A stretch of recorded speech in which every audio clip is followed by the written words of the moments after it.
Robert Hurst, a distinguished Harvard graduate who has served on the dental school staff of both Tufts University and Louisiana State University. For over 50 years, he ran a private orthodontics practice in Covington, Louisiana, where his keen observation skills led him to a groundbreaking discovery: the role of birth order in shaping personality, behavior, and life choices. While working with patients, Dr. Hurst founded that the classic birth order theory proposal by Dr. Albert Adler was missing a key piece of the puzzle: the spacing between siblings and the presence of multiple birth order influences within family dynamics. This led to his revolutionary concept of double birth order, a discovery he calls the Rosetta Stone of understanding human behavior. Encouraged by his patients to share his insights, Dr. Hurst authored Let's Fingerprint, a book which delves deep into how birth order impacts every aspect of our lives, from career choices to relationships, leadership styles, and even self-perception. Through his research, he has witnessed firsthand how birth order plays out in the real world, shaping how children and adults alike navigates life's challenges. Dr. Hurst's mission is simple but powerful: to help people better understand themselves and those around them by decoding the nuance of birth order. Get ready for an enlightening conversation that will forever change the way you see family dynamics, personality traits, and human interactions. Welcome, Dr. Hurst, to the Touchology Wellness Experience. Well, hello to you, and welcome to you too. Okay, let's open up. Let's see your smiling face. There we go. All right, let's get started here. Dr. Hurst, what initially sparked your interest in studying birth order, and how did your background in orthodontics lead to this discovery? As an orthodontist, I deal with teenagers Oh, okay. all my life. Okay, all right. And I need their cooperation. Good Now, point. in other words, 7th and 8th graders, which is a very difficult time in most children's lives. Definitely. And I need their cooperation for the success of their treatment. And I realized that early in my career that was going to be an important factor in doing orthodontic treatment for them. So I had to find a way to understand who I was dealing with rather quickly. And that's when I hit on the idea of finding something that would give me a little edge on understanding their personalities. And that's when I started using the traditional theory of birth order. The reason it didn't work for me is that it doesn't work for a lot of people because they make it too simple. They talk about the oldest, the middle child, and the youngest. But that's not true at all. That's much too simple. And if you look at it in the simple aspect, all of a sudden you realize it's not working. And that's what happened with me. And I found out that really there are many birth orders. There might be 17 or more different birth orders, but the traditional birth orders would be an only child, a firstborn, a secondborn, a thirdborn, and a fourthborn is the true baby in the family. Now, when I tried to use this theory, it worked about a third of the time. And then I was about to give it up, and I said, I'm going to do a little research on my parents' families and all the kids. And I started looking at them, and I found that 2/3 of my patients were separated from their siblings by 4 or more years on either side. Okay. And that's when I realized these children were treated like only children when they were growing up. So not only did they have a number of birth, but they also had the characteristics of an only child. And that made them very, very different than someone, a number 2 child versus a 2 only child were very different animals. And when that came out, and I realized that, all of a sudden birth order worked for everybody. And that's, as you mentioned, it became the Rosetta Stone of understanding all the birth orders and everybody. Now, I have a question related to that. Sure. How does that affect children? You know how how, let me see how to put this.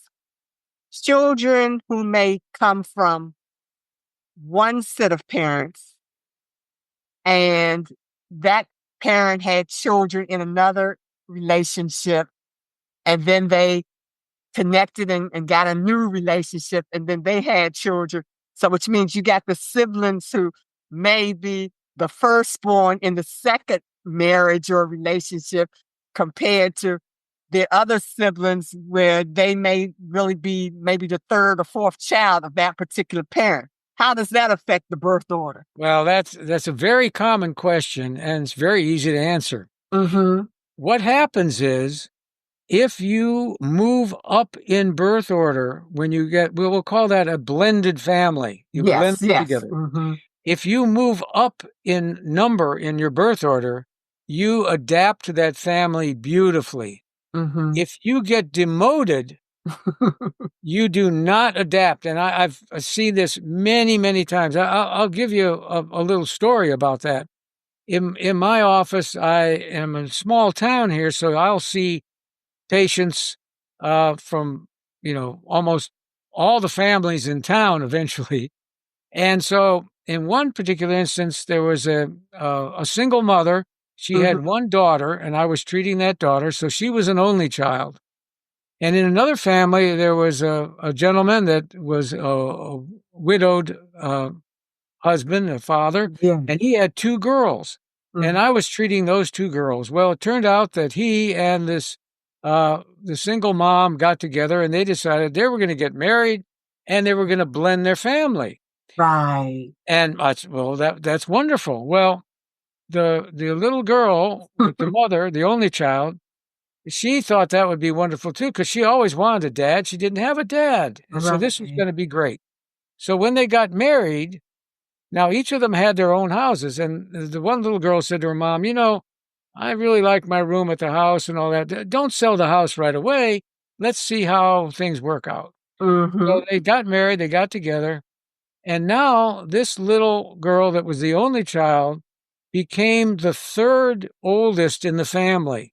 Okay. So now she went from only to being a number three. Now she had two older sisters and she had to share a room with them. Mm-hmm.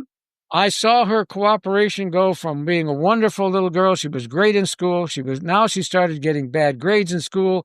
She stopped brushing her teeth. She started breaking her Right. braces. And Right. it was problem, problem, problem. And within 6 months, she told her mom, I want to go back to my old house and my old room. And that ended the marriage. So that tells you a little bit about how the power of an only child works, but also how a blended family could work. The two older girls were fine. They didn't change at all. They were number one and Mm-hmm. number two, but she Mm-hmm. became a number three. So I hope that answers your question on It blended definitely, families. it definitely does. That is very interesting. I said you can predict it in a blended family relationship even before you get together. You can see who's going to get along and who's not. Okay, that's a good point. Many people believe, and you kind of opened up with this, that firstborns are natural leaders and middle children are peacemakers, and the youngest siblings are the free spirit.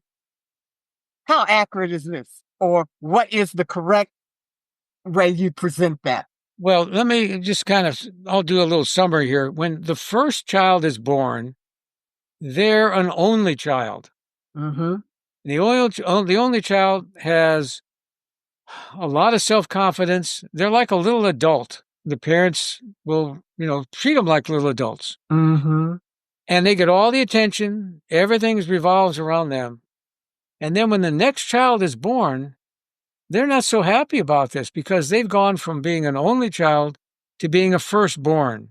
Right. Now, the firstborn, they're the leaders. They want to be in charge. They want to enforce the family values, especially by telling the number two child what to do.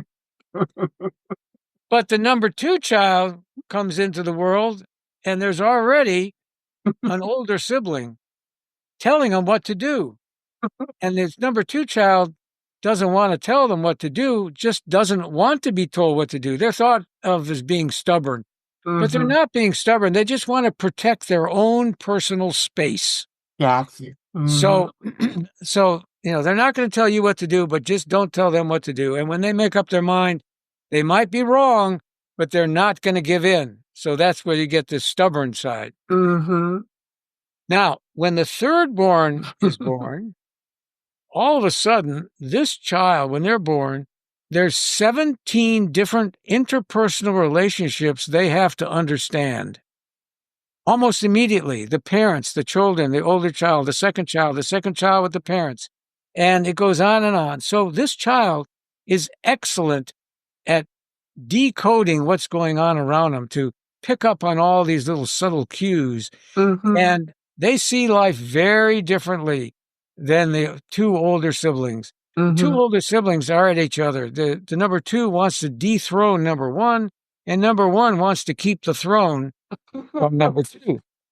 So that's why number 1 is usually better in school, and number 2, that might be the better athlete because the older one's already better in school. But should number 1 slip in school, number 2 is making straight A's and has dethroned them. So you have to watch that relationship. But number 3 comes along, and they see the life, the world totally differently. They might be into music and art and they want to save the world or they want to save the planet and everything's a problem, but everything is just not right. We have to fix these things, man. And they try their best, but it just never quite works out. And then number 4 is the true baby in the family. This is the one that, we don't want the baby to go with us. The baby gets very loud and hits the other siblings to get their attention because no one listens to the baby. And everyone takes care of the baby. They have to follow up behind him and they have to make sure the baby's okay because by then the parents are really tired, after 1, 2, and 3. So the baby's kind of raised by the older siblings. And it's the interrelationship between these birth orders that give them their distinct personalities. And that's why I can tell you about your family without ever meeting any of them. I can tell you what they're like. Because these behaviors, they're very predictable. That's interesting. That's it. That's interesting because I just thought of a family. Here's a family that has there are 3 girls in the family. And the mother and the father are not together, but the father only had 1 child, which is the 3rd child, by the mother. And so she lived in a household where she was an only child based on the father. Then when she goes to her mother, she's got 2 older sisters. And so that's a whole interesting. That is true. That is what happened. That's so predictable. So when she's at home, she's great with her father. She's an only child. When she moves in with her mother's family for that other weekend, she becomes number 3 and she doesn't like it. Right. She's got a problem. It's not going to work out. Pretty soon she's going to say, I don't want to go visit my mom. Right. That's why. That happens. Sure. And it's predictable. You see, the idea of birth order and all this that's going on, it's the underlying force that's kind of running in the background. It's kind of like radio waves. You can't see them, television signals. You can't see them, but you can tune into the radio and the TV and you see them. What I'd like to do is have, all your audience start to tune into their birth order because that's what's helping them make decisions in their life. They're not sure why they made that decision. Well, it's their birth order that's helping them make that decision. And if they could just tune into that force that's running behind them all the time, they know why they'll do the things they do. Can you expound upon that again? I mean, that's real fascinating. If you expound upon the choices based upon the birth order. So say, for example, the firstborn compared to the second and third born in terms of their choices? Can you give some examples of that? Well, an example of that would be in a marriage partner. Okay. Okay. Now, everyone has that issue. And what you can find someone that has your same birth order, exactly the same. That would be one type of love at first sight. Now, why is that? It's because you see life the same way. If you're a firstborn, you both want to be in charge and whatever. Well, eventually that can have a problem because you can only have one image in the mirror at a time. So somebody, I hear you laughing in the background, but somebody has to step out of the picture. Otherwise, it's not going to work. You have to each take a role. Okay. The other type of love at first sight is if you find someone that has the same birth order as the sibling in your family and either the opposite gender or same gender, depending on your lifestyle. But if you match that gender and the birth order of the person that was in your family, that's another love at first sight that works forever.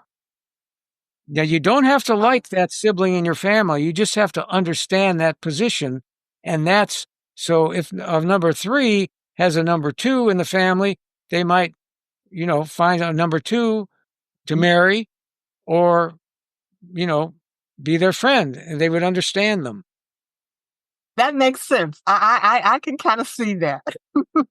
Your best friend is usually your same birth order. Oh, okay. Think about that for a minute. Okay. Interesting. It's not just random. It can happen. Okay. What about career choices? Well, in career choices, you have to look at what the basic characteristics are. Now, if you're an only child, running an operation, starting a business from scratch, you have all the self-confidence, you can do it. And I talked to one only child one time, and he told me, he says, I'm unemployable. I said, why is that? He says, because whatever job I take, I know more than anybody else there. So it's just a matter of time before they throw me out because I'm telling everybody what to do. Because I'm the only child. The firstborn, they like to be in charge. Right. And they want to be the leader. So if you want someone to run the operation, the firstborn is usually the likely one to do it. The number 2, he doesn't particularly want to tell anybody what to do, but he wants to run his own show and he doesn't want to be told what to do. Okay. So the number 2, he'll take a back seat. He can be very supportive in an operation, but he also can do his own thing. And now the number 3, well, they're really great at group. Okay. And group dynamics are their thing. So they can be part of a larger organization and they can get along just fine. In fact, they can walk into a group of people and it's just a matter of time before they understand where everybody's coming from. And it's really great. And now number 4, there's your good salesman. I mean, they're not afraid of older people because they were raised by older people. Okay. And of course, they're the baby in the family. And, they just want to have a good time and have fun. And what better than a salesman to take guys out to lunch or play golf with them? Be great at that, So it works out pretty good. What advice would you give to parents in helping them to be better parents to their children based upon the child order? Well, there's a couple of things. First is, don't treat all your children alike. They're all unique. Just because number 1 is good at something, number 2 may not like that at all. In fact, you don't want to have number 2 do the same thing number 1 does. They want to be special. So each child is unique and special. So don't try to compare them. Don't try to make them compete against each other. Have each child do their own special thing and reward them for that. But you should also be a little careful to find out as a parent what your birth order is, because your children may have a higher birth order than you. And interesting. I'll tell you a funny story about that. one of the gals in my office is a number 4 birth order, and it works great because she works with a group and she loves it. Mm-hmm. Her Mm-hmm. best friend is also a number 4. Naturally, I was her best friend. Well, one Mm-hmm. day they decided they wanted to go out to lunch. And neither one, remember they're number 4s, they Right. couldn't decide where they should go. One of them said, I've got an idea. Let's get our girls out of school and take them to lunch. They'll tell us where we should go. Both their girls were number 1s. Okay. Their children were higher birth orders than them. They understood it. And the girls, they took them out of school. They told them where they wanted to go to lunch. They had a great time and then took them back to school. So as parents, you have to look at your own birth order and see where you stand, because sometimes your children could have higher birth orders than you. That's fascinating. Isn't that interesting? Wow. So not all parents are number 1s, you know. Right, right. Are there any ways that people can break free from the expected traits of their birth orders, or is that who they are for life? Yes, it's who they are for life. But if they understand these personality traits, they can use them to their advantage. It's especially true for the people with double birth orders. Now, let me give you an example. We talked about the double birth orders that had the only child with them that made them much stronger. And the farther apart they are, like the number 1 that's a 1 only, is pretty similar. But a 4 only has 2 very dissimilar personalities. One is the baby, and one is a self-assured only child. So on one hand, they're saying, I can do this, I'm in charge, I can do this. And the other hand, they're saying, no, I can't, I need help, help me, help me. And so if they can understand their 2 distinct personalities, they can work with them to their advantage. Now, the other type of double birth order is when you have 2 ordinal numbers. In other words, a 1, 2, 3, or 4. Let me give you an example. Everyone remembers Princess Di. Right. Princess Di was a 3rd born. She had 2 older sisters, but there was a big gap, I think a 5-year gap between her number 2 sister and Princess Di. So Princess Di was a 3, but she was also a number 1, the oldest in the second family, because she had a younger brother, 2 years younger. So she became a 3-1 double birth order. And we know her characteristics. She was a 3. She was a kindergarten teacher, and she cared about landmines in some of these undeveloped countries. But she was also a number 1, where she was fighting with the royals to have her place in the family. So she had 2 distinct personalities. And that's what happens when you have 2 ordinal numbers that come together. And her brother was a 4-2.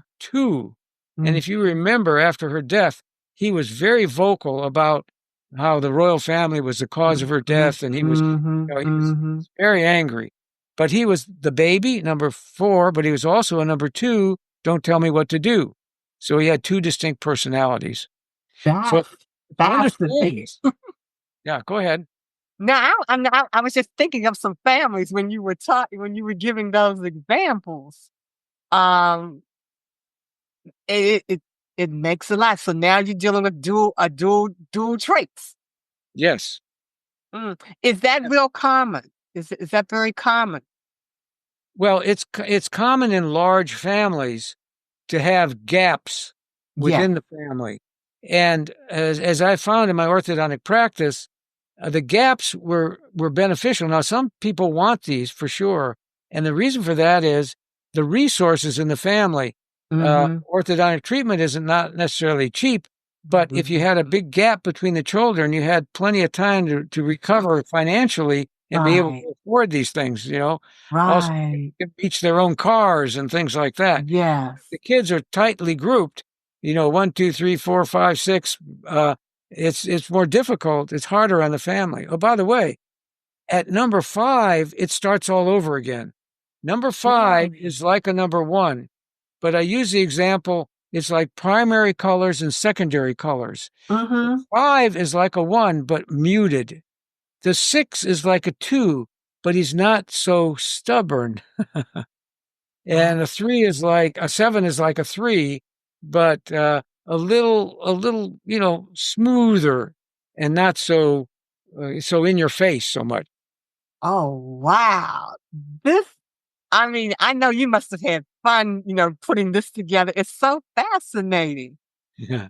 One time I was talking at a Catholic school, and I was just telling the basic birth order things. And halfway through my talk, a man raises his hand. He says, "Dr. Hurst, do you know where you are?" And I said, "Well, I'm at St. Episcopal School, whatever." Right. And he says, "No, you're talking to Catholics, and we don't stop at 4." And so, I said, "Well, okay, I can talk about 5, 6, 7s, and 8s." Right. And so that's I've heard all the questions a million times, and it all Oh, seems to wow. work out. But I think that this, okay, let's, being that you're in the health field, what, and the fact that we're dealing with mental health issues right now, that especially as it relates to children and young people. How do you see your work fitting in? Because children right now are really struggling. I mean, like, especially when it starts dealing with stress, it deals with, like, what's going on with them emotionally and all. How can your work tie in with helping them to relieve stress and pain and discomfort that's going on in their lives? Well, I'll back up a second and say the reason that I wrote my book was because I was treating a pediatrician and his children. Okay. And he told me he was using this birth order thing, which was kind of a first idea in his practice, and it Mm-hmm. worked. And he Mm-hmm. says, "You've got to write the book because this is really going to help doctors treat their patients, teachers when they're teaching their students, Yes. and families when they're trying to help their children." Yes. And that's exactly how it works out. If you understand your number 2 child and how he doesn't want to be told what to do and what's going on in school, you understand where his stress is coming from, and you'll understand the stress of your number 1 child, which wants to be perfect in school and doesn't want to ever make a mistake. Mm-hmm. Okay, that mistakes are okay sometimes. And, if one child is being bullied, what if there's a number 3 child and being bullied at school? You know that this child is very, very sensitive, picks up on everything. Mm-hmm. And you'll know to protect this child more than protecting maybe your number 2 child if they're being bullied at school. Mm-hmm. Because number 2 child was going to fight back, but number 3 Right. child might not. So Right. understanding these things really will help you with this because every child is different and every Yeah. child is going to be stressed a different way. And you are absolutely right. Time that are going on now are much more stressful than they've ever been. And Mm-hmm. all these influences that are going on with these kids in school, Yeah. understanding really helps. Oh, I think that that's probably will be real. Nothing. I can see how that could be helpful because, like, we're putting children in therapy and all of that. Sure.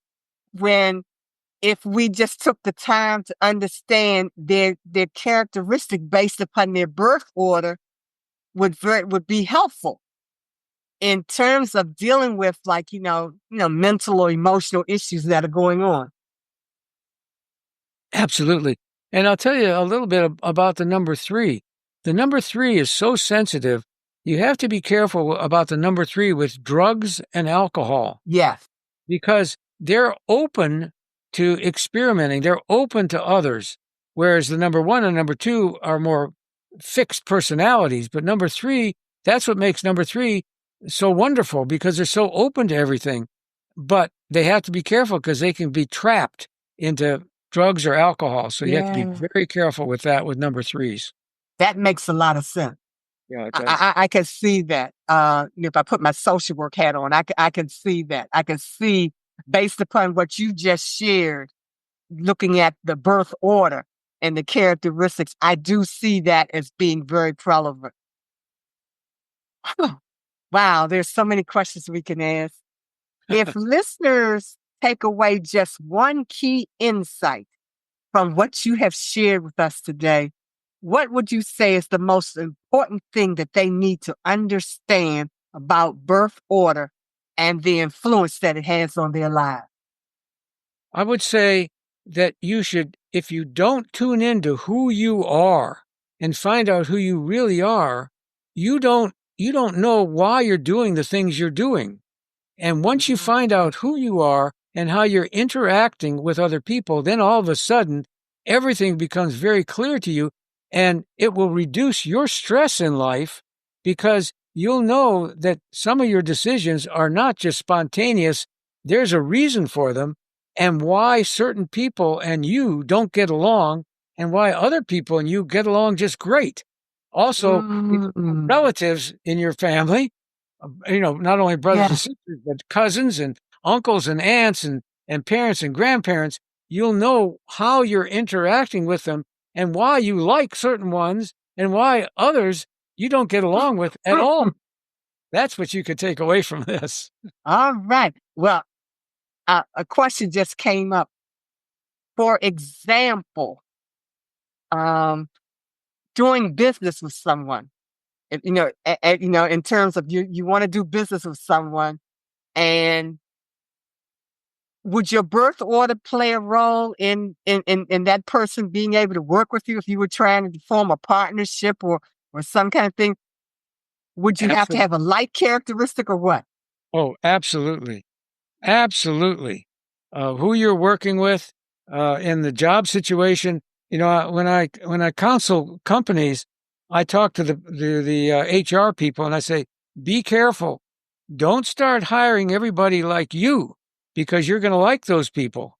I said, Okay. you have to have a diverse work group. So you need some onlys and ones and twos and threes and fours, because if everybody in the company is the same birth order, we're going to have a problem.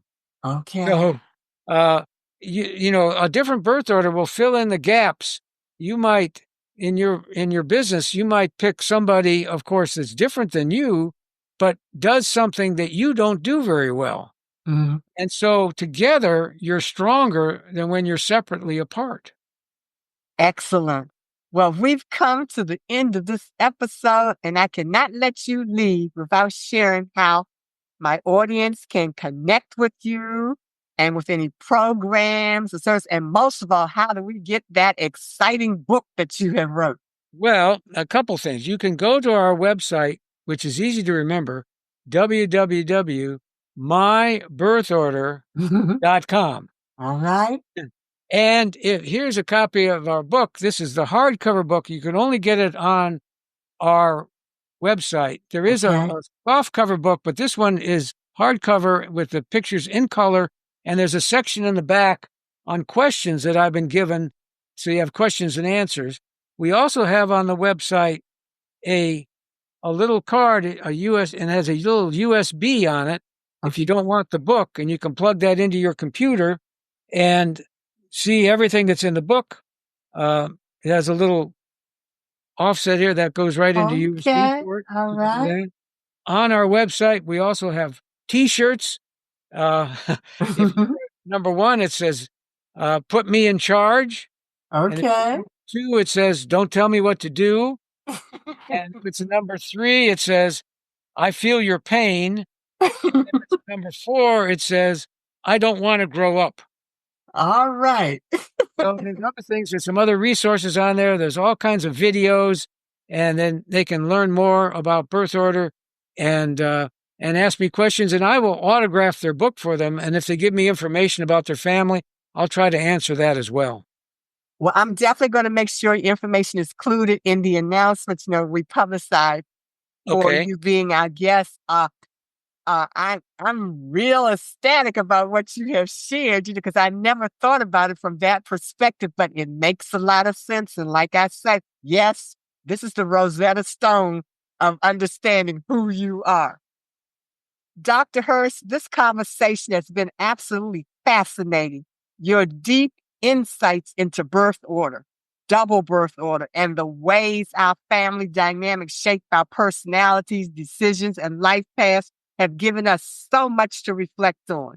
You've taken what many of us thought we understood about birth order and expanded it into a powerful framework for self-awareness, relationships, and personal growth. Your work, from decades of observation to the groundbreaking ideas in life's fingerprint, is truly eye-opening.